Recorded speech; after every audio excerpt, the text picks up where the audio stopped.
Selamat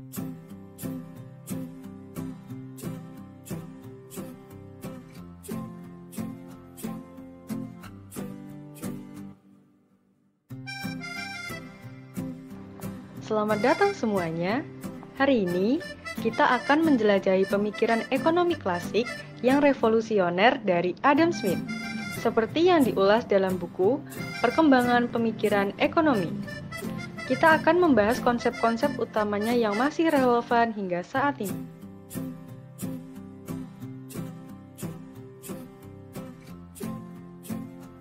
Adam Smith, seorang filsuf dan ekonom asal Skotlandia, adalah sosok yang sangat berpengaruh dalam sejarah pemikiran ekonomi.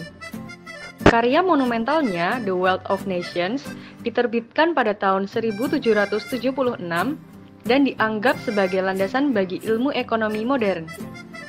Smith berhasil mengubah cara kita memandang ekonomi dari perspektif yang lebih individualistis dan berfokus pada pasar.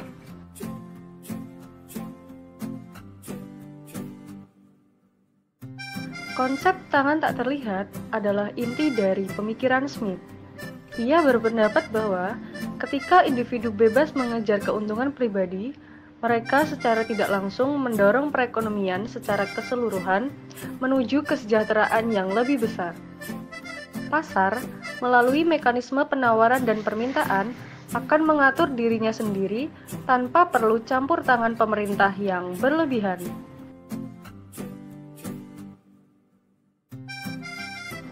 Smith mengamati bahwa dengan membagi proses produksi menjadi tugas-tugas yang lebih kecil, setiap pekerja dapat menjadi lebih ahli dan produktif. Hal ini akan meningkatkan efisiensi dan menurunkan biaya produksi, yang pada akhirnya akan meningkatkan kekayaan suatu bangsa.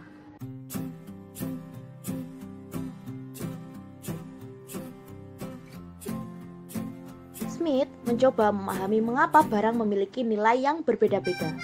Ia mengajukan teori nilai kerja yang menyatakan bahwa nilai suatu kerja barang sebanding dengan jumlah tenaga kerja yang dibutuhkan untuk memproduksinya. Meskipun teori ini telah berkembang, namun tetap menjadi dasar penting dalam analisis nilai ekonomi.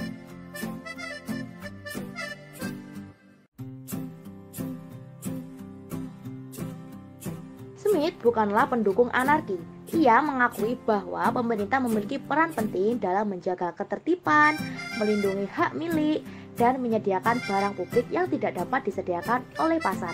Namun, ia menekankan bahwa campur tangan pemerintah yang berlebihan dapat menghambat pertumbuhan ekonomi.